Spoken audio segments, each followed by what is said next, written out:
नमस्कार दोस्तों, stock market studies में फिर से एक बार आपको बहुत-बहुत स्वागत है। तो आज मैं डिस्कशन करूँगा कुछ इम्पोर्टेंट कंपनी के अपडेट के बारे में और आज जो-जो कंपनीज़ इस वीडियो के बारे में डिस्कशन करूँगा, जो-जो कंपनीज़ के बारे में, वो सारे कंपनीज़ के ऊपर एक शानदार लेवल का टेक्निकली चार्ट पैटर्न्स भी बन रहा है, जो मैं आपके साथ यहाँ पे शेयर भी करूँगा। तो प्लीज़ इस वीडियो को लास्ट तक देखिए और अभी तक आपने चैनल को सब्सक्राइब नहीं किया तो ज़रूर कर लीजिएगा, कंटिन्यूअसली इन्फॉर्मेशन और अपडेट्स पाने के लिए।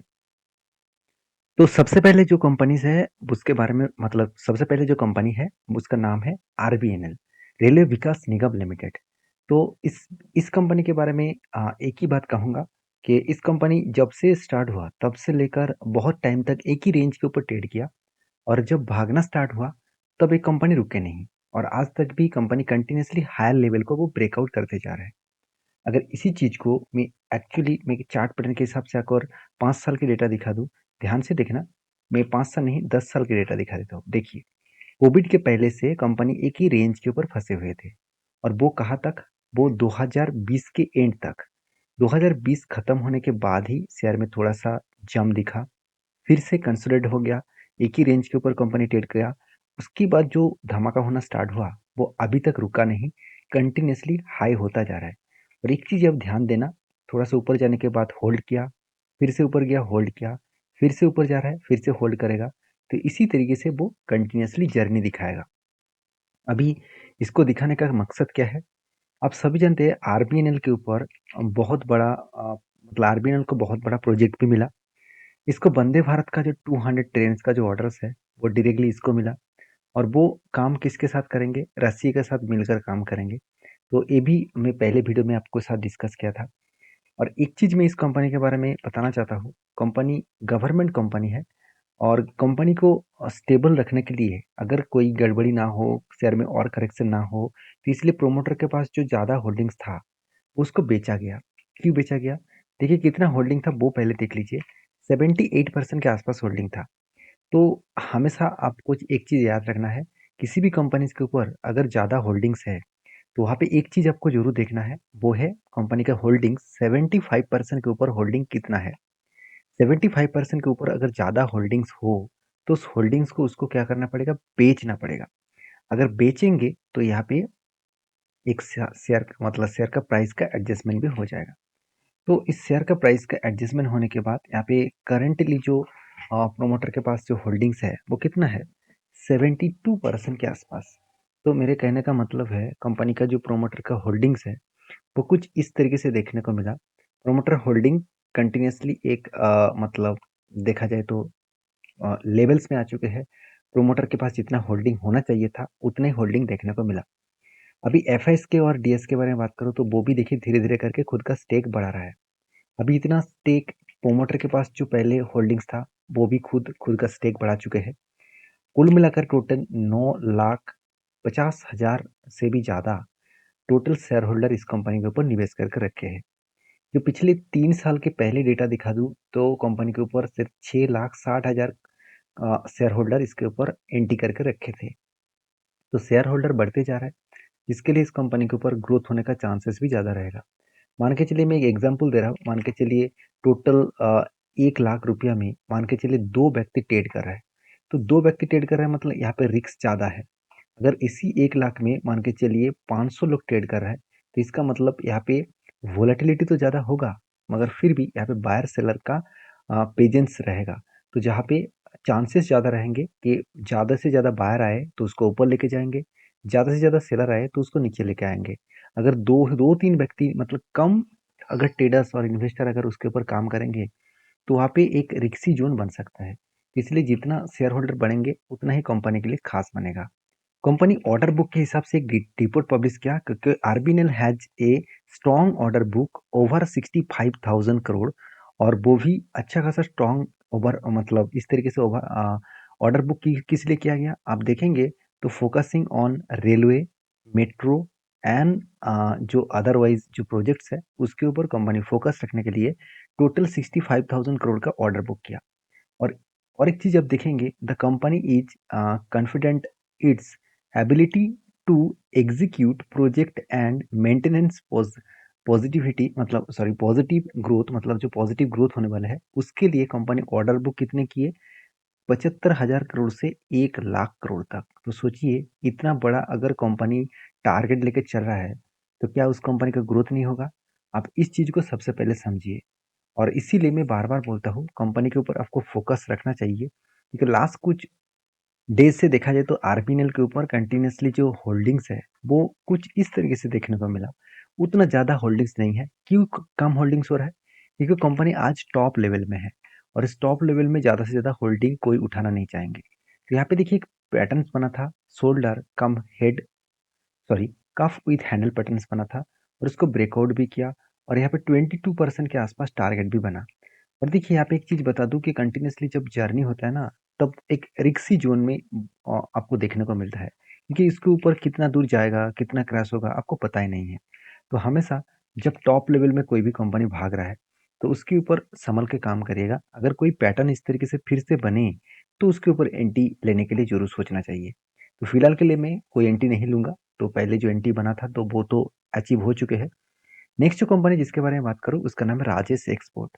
तो राजेश एक्सपोर्ट के बारे में बहुत सारे वीडियोस मैं आपके साथ शेयर किया हूँ और मैं हर वीडियोस में एक ही बात आपको बता के आया हूँ कि कंपनीज के ऊपर आपको हमेशा के लिए एक पॉजिटिवली सोचना चाहिए, क्योंकि कंपनी कोई छोटा मोटा कंपनी नहीं है, पहली बात। दूसरी बात, कंपनी वर्ल्ड के 30% जो गोल्ड माइनिंग है उसके ऊपर अकेला मार्केट लीडर है। 30% मार्केट शेयर अकेला लेके रखा है। तो कितना बड़ा हाई स्टेबिलिटी है इस कंपनी के ऊपर आप सोच सकते हैं। हाँ, कुछ पॉइंट नेगेटिव भी है, वो पॉइंट को मैं इग्नोर नहीं करूँगा, क्योंकि इस कंपनी का अगर मैं डेटा आपको दिखा दूँ, तो लास्ट कुछ फ्यू ईयर्स में आपको कोई भी नोट्स नहीं दिखेगा। यहाँ पे नोट्स नहीं दिखेगा, इसका मतलब क्या है कि कंपनी जो मतलब कन्वर्सेशन होते हैं, इतने सारे बड़े-बड़े इन्वेस्टर हैं, उसके साथ बातचीत होते हैं, इसका मैनेजमेंट टीम के साथ, तो वो बातचीत का डिटेल्स यहाँ पे देखने को मिलता है। इसका मतलब मैनेजमेंट के साथ वो क्वेश्चन करेंगे और उस क्वेश्चन का आंसर देना पड़ेगा। लास्ट कुछ 3 इयर्स में कोई भी मैनेजमेंट इसके ऊपर कोई भी कमेंट मतलब कमेंटरी नहीं किए है। इसका मतलब अंदर क्या चल रहा है और अभी कंपनी का फ्यूचर का ग्रोथ क्या है, फ्यूचर में कंपनी किस तरीके से आगे बढ़ सकते हैं, इसका बिजनेस किस तरीके से चल रहा है, वो उसके ऊपर जो क्लैरिफिकेशन है उसको नहीं दिया जा रहा है कंपनी के माध्यम से। तो इसीलिए कंपनी के ऊपर एक नेगेटिव पॉइंट्स मैं ज़रूर कहूँगा और इसी के चलते कंपनी के ऊपर एक प्रेशर भी बन रहा है और एक रिपोर्ट भी पब्लिश किया गया था कि कंपनी टैक्स का चोरी कर रहा है। तो मुझे नहीं लगता है कि टैक्स का चोरी किया जा रहा है। अगर इस चीज़ को आपको लग रहा है कि टैक्स का चोरी किया जा रहा है, तो आप सोच सकते हैं। फिर भी मैं कहूँगा कि कंपनी 8, 4, 3% के आसपास टैक्स दे रहा है, मतलब एकदम ना के बराबर टैक्स है। तो यहाँ पे आप टैक्स का चोरी नहीं कह सकते।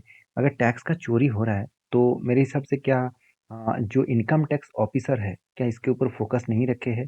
क्या सेबी इसके ऊपर फोकस नहीं रखे है? क्या दूसरों को पता नहीं है कि इसके जो कॉम्पिटिटर है, क्या इसके ऊपर आरोप नहीं लगाएगा? क्योंकि हमेशा देखिए, मान के चलिए आपका एक दुकान है और आप मान के चलिए, मैं एग्ज़ाम्पल दे रहा हूँ, आपका एक दुकान है और आपका दोस्त का भी एक दुकान है, सेम टू सेम। आपका भी मान के चलिए एक मोबाइल का दुकान है, मोबाइल बेचने का। आपका दुकान मोबाइल दूसरों दोस्तों का भी मोबाइल का दुकान है।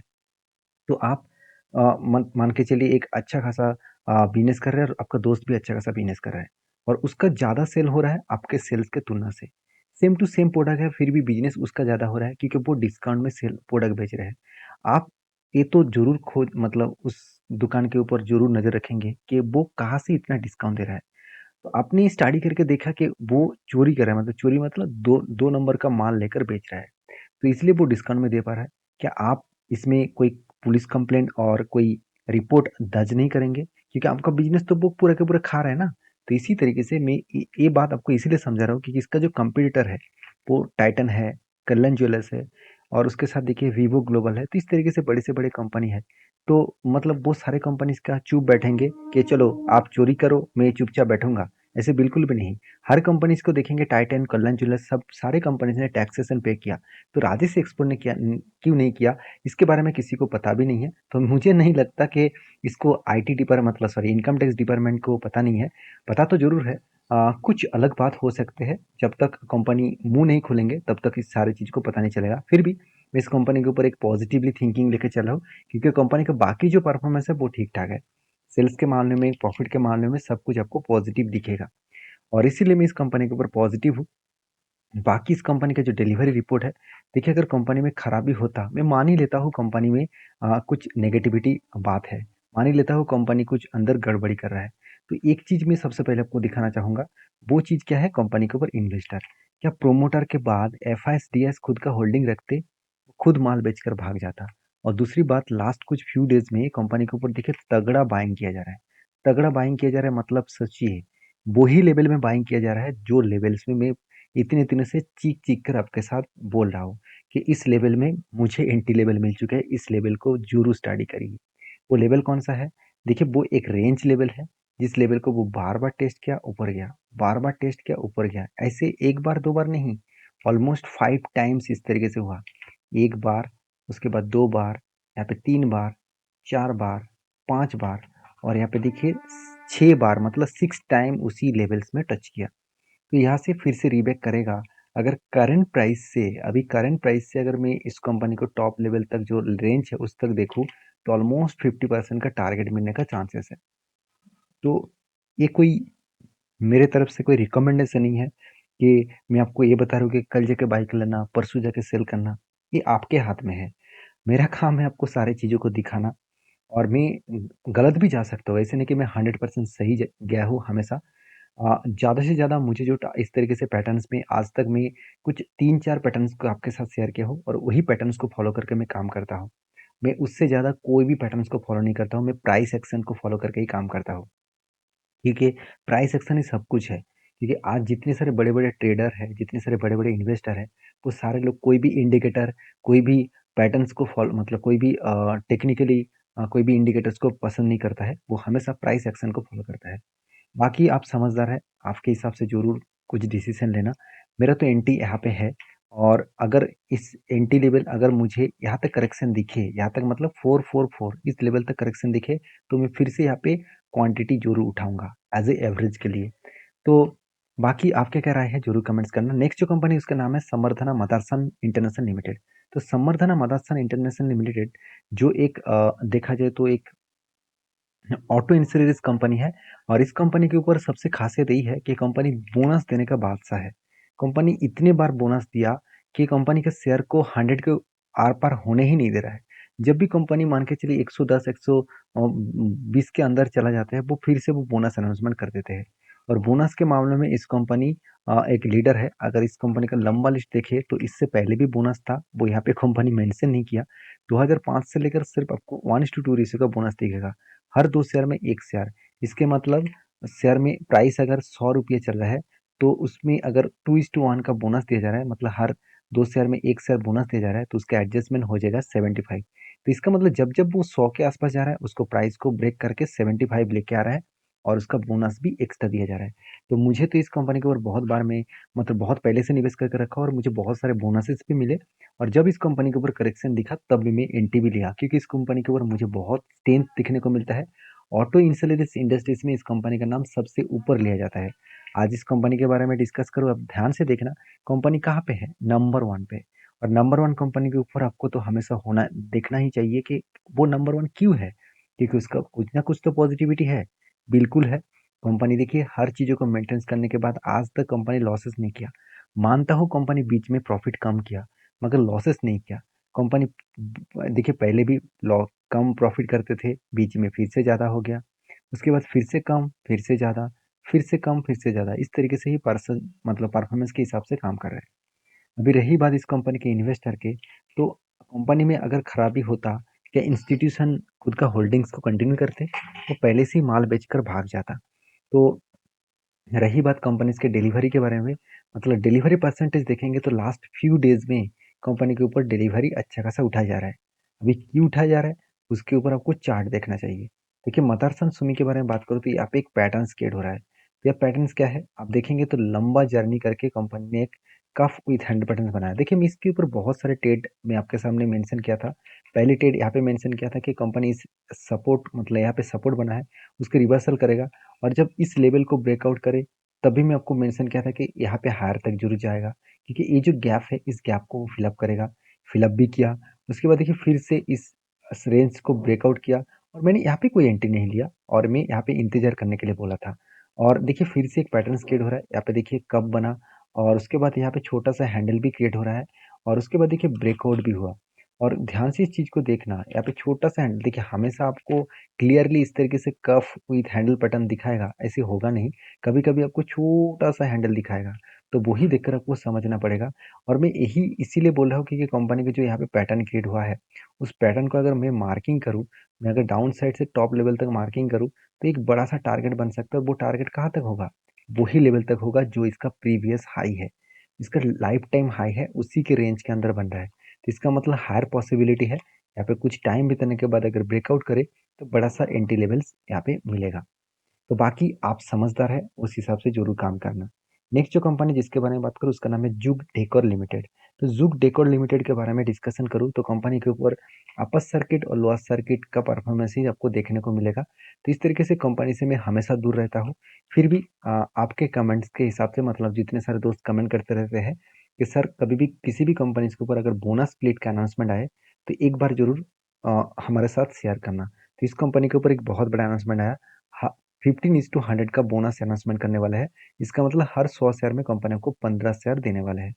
तो इस शेयर के हिसाब से आप इस कंपनी के हिसाब से आप स्टडी करिए और कंपनी को ज़रूर वॉच करिए और बाकी आपके हिसाब से काम करिए। मेरे कहने पे कोई काम मत करिए। मेरे कहने में सिर्फ आप सारी चीज़ को सीखिए, उसके बाद जानिए और उसके बाद काम करिए। तो वीडियो अच्छा लगे तो प्लीज़ लाइक करना, दोस्तों के साथ शेयर भी करना, चैनल को सब्सक्राइब भी करना।